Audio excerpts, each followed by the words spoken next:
दोस्तों, आज हम आपको बताने जा रहे हैं कि भगवान श्री कृष्ण की मृत्यु कैसे हुई। आज हम जानेंगे कि भगवान श्री कृष्ण का इस धरती से अंत कैसे हुआ और आखिर वह कौन था जिसने भगवान श्री कृष्ण को मारा था।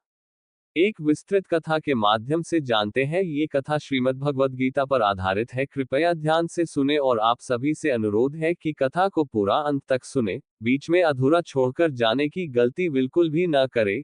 चलिए दोस्तों, अब कथा आरंभ करते हैं। भगवान श्री कृष्ण की मृत्यु का प्रसंग महाभारत के मौसल पर्व और भागवत पुराण में वर्णित है।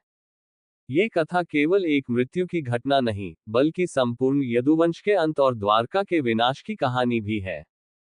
इसमें श्री कृष्ण के धरती पर अवतार के उद्देश्य, उनके जीवन के कार्यों और धर्म के गहन संदेश का समापन भी जुड़ा हुआ है। पहले दोस्तों, हम ये जानते हैं महाभारत युद्ध के बाद क्या हुआ। दोस्तों, महाभारत का युद्ध धर्म और अधर्म के बीच लड़ा गया। धर्म की स्थापना के लिए श्री कृष्ण ने कौरवों के खिलाफ पांडवों का साथ दिया। युद्ध के बाद पांडव विजयी हुए, लेकिन इस विनाशकारी युद्ध ने हजारों लोगों का अंत कर दिया। श्री कृष्ण ने धर्म की स्थापना के लिए अपना कर्तव्य पूरा कर लिया, लेकिन ये युद्ध यदुवंश के अंत की भी नींव बन गया। दोस्तों, महाभारत युद्ध के बाद यदुवंशियों में अहंकार बढ़ने लगा। एक दिन द्वारका में यदुवंशी युवकों ने ऋषि दुर्वासा, नारद और अन्य संतों के साथ उपहास करने का प्रयास किया। उन्होंने ऋषियों के पास एक युवक को स्त्री का वेश पहनाकर यह पूछा कि, हे मुनिव, इस गर्भवती स्त्री को पुत्र होगा या पुत्री? ऋषियों ने उनकी इस धृष्टता को भांप लिया और क्रोधित होकर कहा, इस स्त्री के गर्भ से एक लौह मूसल गधा उत्पन्न होगा, जो पूरे यदुवंश का विनाश करेगा। यदुवंशी इस श्राप से भयभीत हो गए।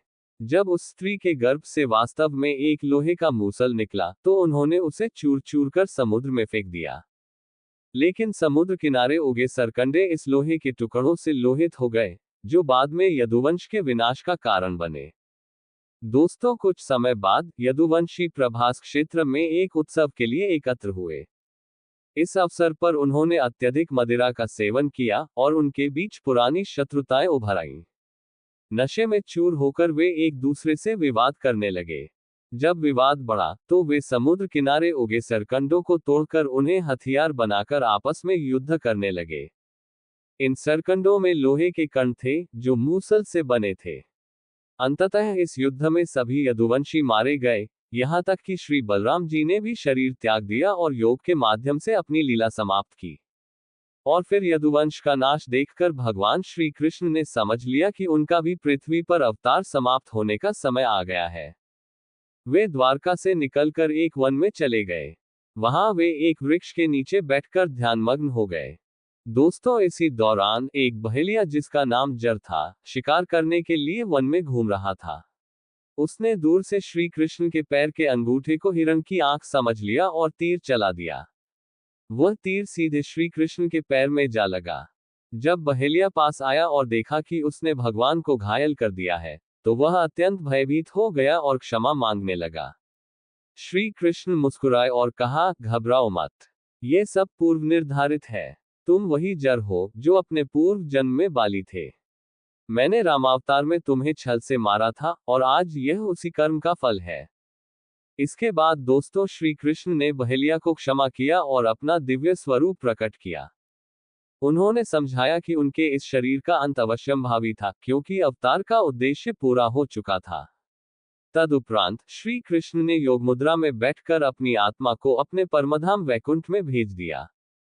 दोस्तों, और फिर श्री कृष्ण के पृथ्वी से प्रस्थान के बाद द्वारका नगरी समुद्र में डूब गई। ये घटना इस बात का प्रतीक थी कि जब भगवान स्वयं पृथ्वी से चले जाते हैं, तो उनका सृजित लोक भी समाप्त हो जाता है। श्री कृष्ण की मृत्यु की कथा हमें ये गहरा संदेश देती है कि अहंकार का नाश, चाहे वह कितना भी महान व्यक्ति या वंश हो, अहंकार और अधर्म का अंत निश्चित है। और साथ में ये भी बताती है कि हर व्यक्ति को अपने कर्मों का फल भुगतना पड़ता है, चाहे वह भगवान का अवतार ही क्यों न हो। रामावतार में बाली को छल से मारने का परिणाम श्री कृष्ण ने स्वयं भुगता।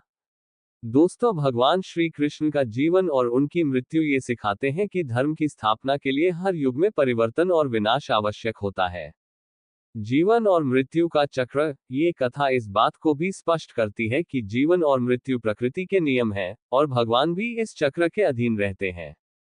इस प्रकार भगवान श्री कृष्ण की मृत्यु केवल उनके भौतिक शरीर का अंत नहीं थी, बल्कि यह धरती पर उनके अवतार की लीला का पूर्ण समापन था, जो मानवता को धर्म, कर्म और सत्य का मार्ग दिखाने के लिए था।